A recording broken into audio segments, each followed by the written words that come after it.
Well, hello and welcome again to another edition of The Overcomer, the video blog of Gateway Counseling Center, and I'm your host, Dr. John Hawkins Sr.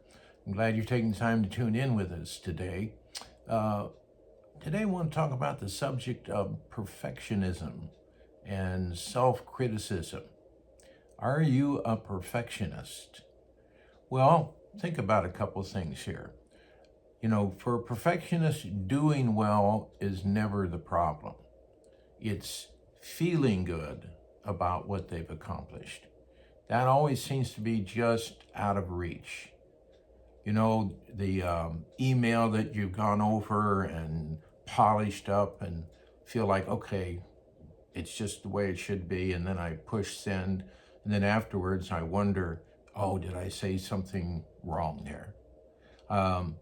The work that your boss has already called excellent, and you're staying late trying to polish it up, make it just a little bit better.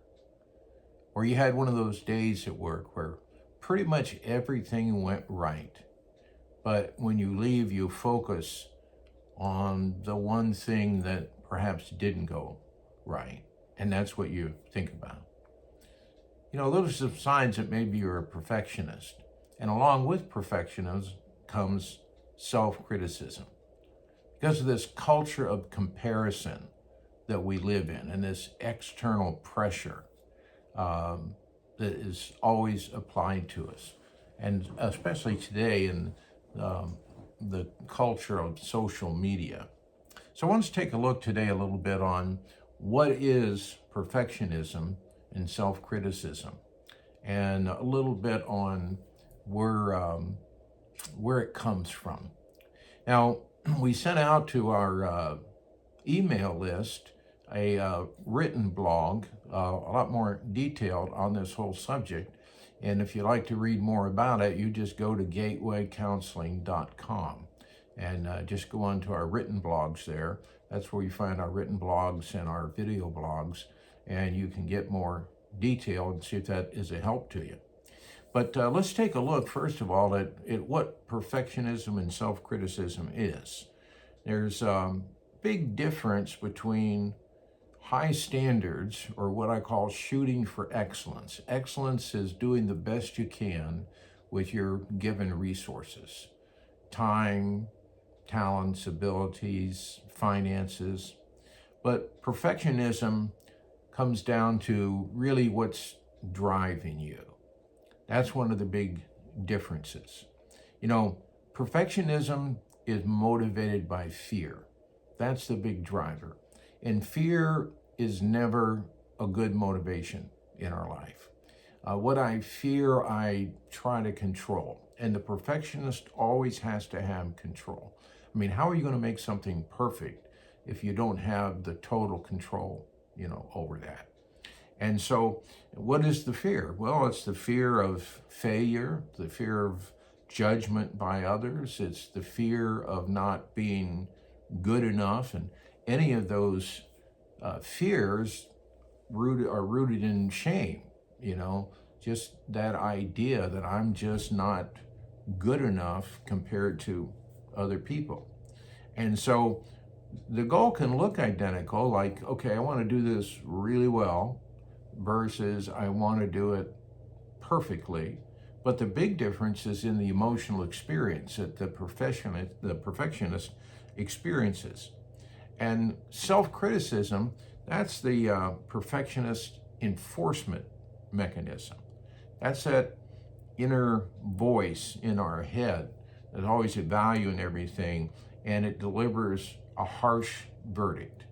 The perfectionist is always going to be very critical on herself. It's what the clinicians call that inner critic, that internalized voice, because it is holding us to impossible standards, and there's no grace whatsoever. When I do fall short, all it is condemnation. And so really it's an impossible thing, because there's nobody perfect.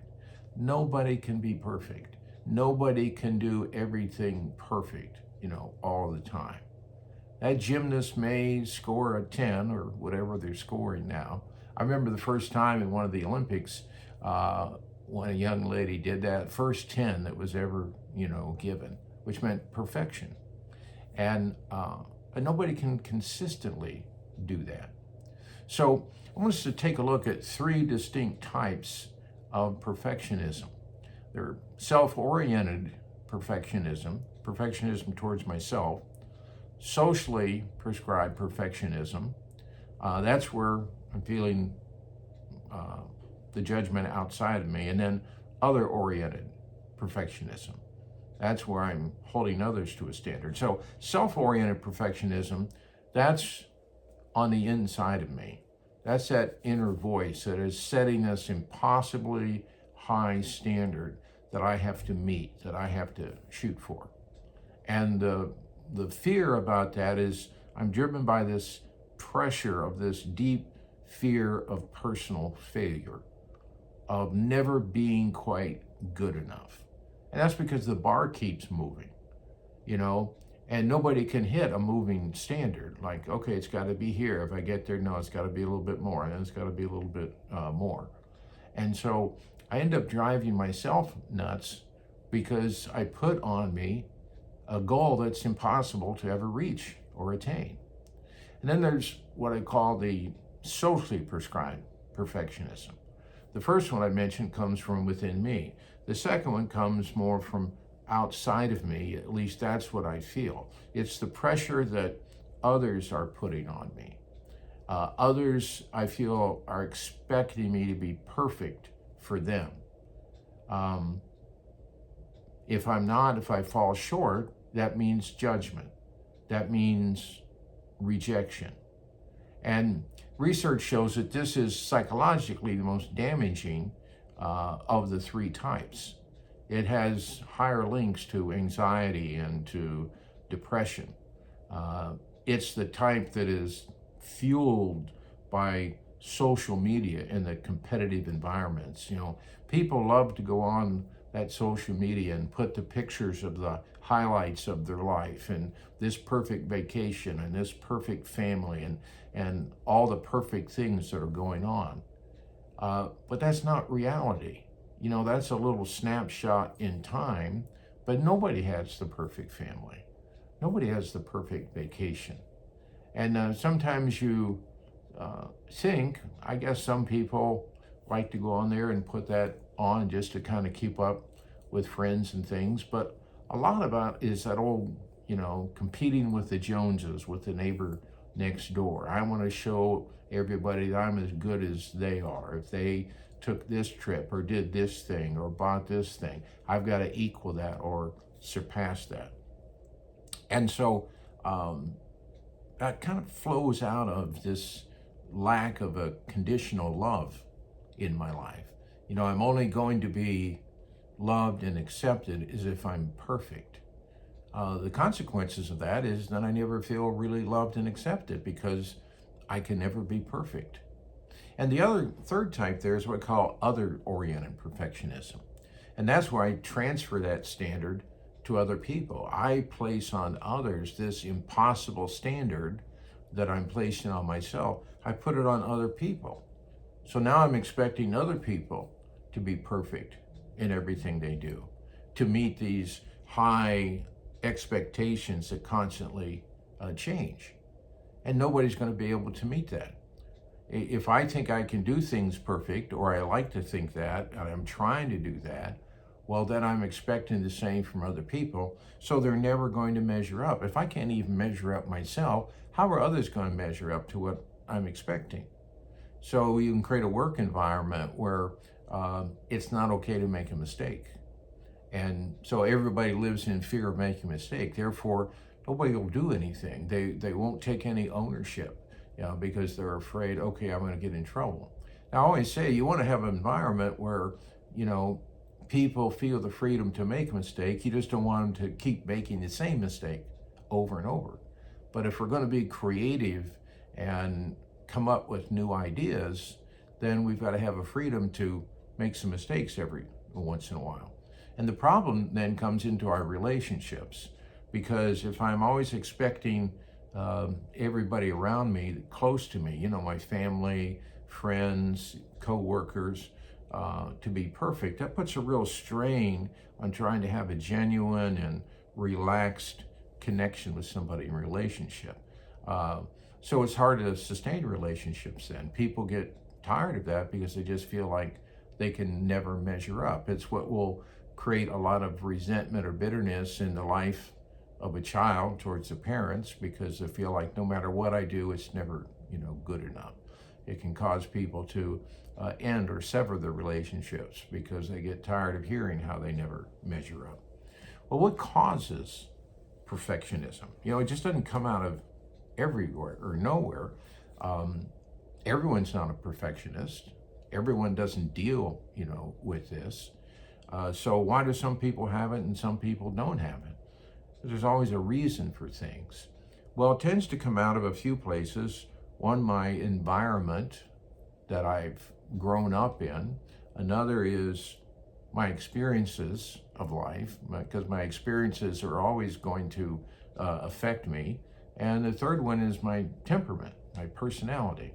And that's why people in the same family can react different to parents or situations, because they have different personalities. So let's take a look here at the environment, particularly childhood, the early environment of my childhood. And so there's research on kids who grow up in homes where parents were perfectionism. If a parents suffered from that, one, they set a model that, and as a child, we just watch our parents and then we imitate what they do. So we can just pick that up through imitation and carry that into adulthood, and that's what we're going to do, and that's what we think, that's how a home should be taken care of, and that's how the meals should be, and that's how life should be. And then our mate maybe didn't grow up like that, and so boom, there's big conflicts over a lot of little things. And I've seen it totally ruin, a marriage, because I'm expecting it to be this way, and then your partner has a whole different set of expectations and knows that they can never meet the expectations, that you have. And so people tend to feel in this kind of environment, when they grow up like that, that love is conditional. It's conditioned on me meeting these standards of perfectionism, whether it's at school, whether it's playing sports, whatever I do, I feel like, I have to be perfect on that, or I'm not loved, I'm not accepted. And so that will develop these perfectionist patterns in my life, and I'll carry it into adulthoods. So now I become an adult where things are never good enough. They're never quite enough, and will have a negative impact on my relationship as well as my own mental health. The second area that perfectionism comes from is trauma. Early childhood experiences, traumatic experiences, contributes to, in my adult life, than this perfectionism. And this is probably one of the least discussed places, because a lot of times people tend to minimize traumas or events that happen to them when they're younger. They don't see that that's affecting their life when they get older. But there's a lot of research that definitely shows a connection to that these things like abuse, chronic unpredictability, in my home, they are a very significant predictor of perfectionism in adulthood. Because in that child's environment, it feels dangerous. If it feels dangerous or feels critical, it's not stable, then it becomes a survival strategy, a coping mechanism. If I'm perfect, then I'll stay safe. And of course, that happens on a unconscious level, but it helps me get through that environment. And so then the perfectionist tendencies develop because it once kept me safe, and that becomes normal to me. But I wasn't really safe because I wasn't good enough, but it felt that way. So now in adult, when I don't feel good enough, I revert to that perfectionism. And the third source of it is social and cultural pressures. And like I said today, particularly with all the social media, that's out there, that uh, any form of perfectionism, it just made more severe. You think about things like academic competition. Our kids grow up in school today. There's a competition to get them into the right preschool before they even, start, and then all through school, getting the right activities, building the resume as a kid. And so kids are going through in high school, they're taking the advanced courses, they're taking college courses, they're doing all these different events, and there's a lot of pressure on the kids. And so the anxiety levels are so much higher in our young people today because of just the academic competition that they face in trying to get into the quote best schools, the best, colleges, and people paying this exorbitant amount of money, and then have to look, and people are starting to do this today, is look at, well, what do I get for all that money with my kids when they get out? What are they doing? What's their belief system? How do they see themselves? It can be a high performance workplace where you feel the pressure is there to keep hitting the goals, and they keep increasing, every year. Or this relentless comparison on the social media. And so all that is linked to rising perfectionism. And, when you look at, well, what's the cure for that? How do I deal with that? Well, some of it is starting with some, self-image and healing some of the trauma. But, if you're on a faith journey in your life, this can have a big help to you. There's a scripture in 1 John 4:18 says, there's no fear in love, but perfect love drives out fear. That's a pretty powerful statement. There's no fear in love. Perfect love drives out fear. I said at the root of perfectionism was fear. The fear of failure, the fear of judgment, the fear of not being enough. That's what's rocking the boat, at the core there.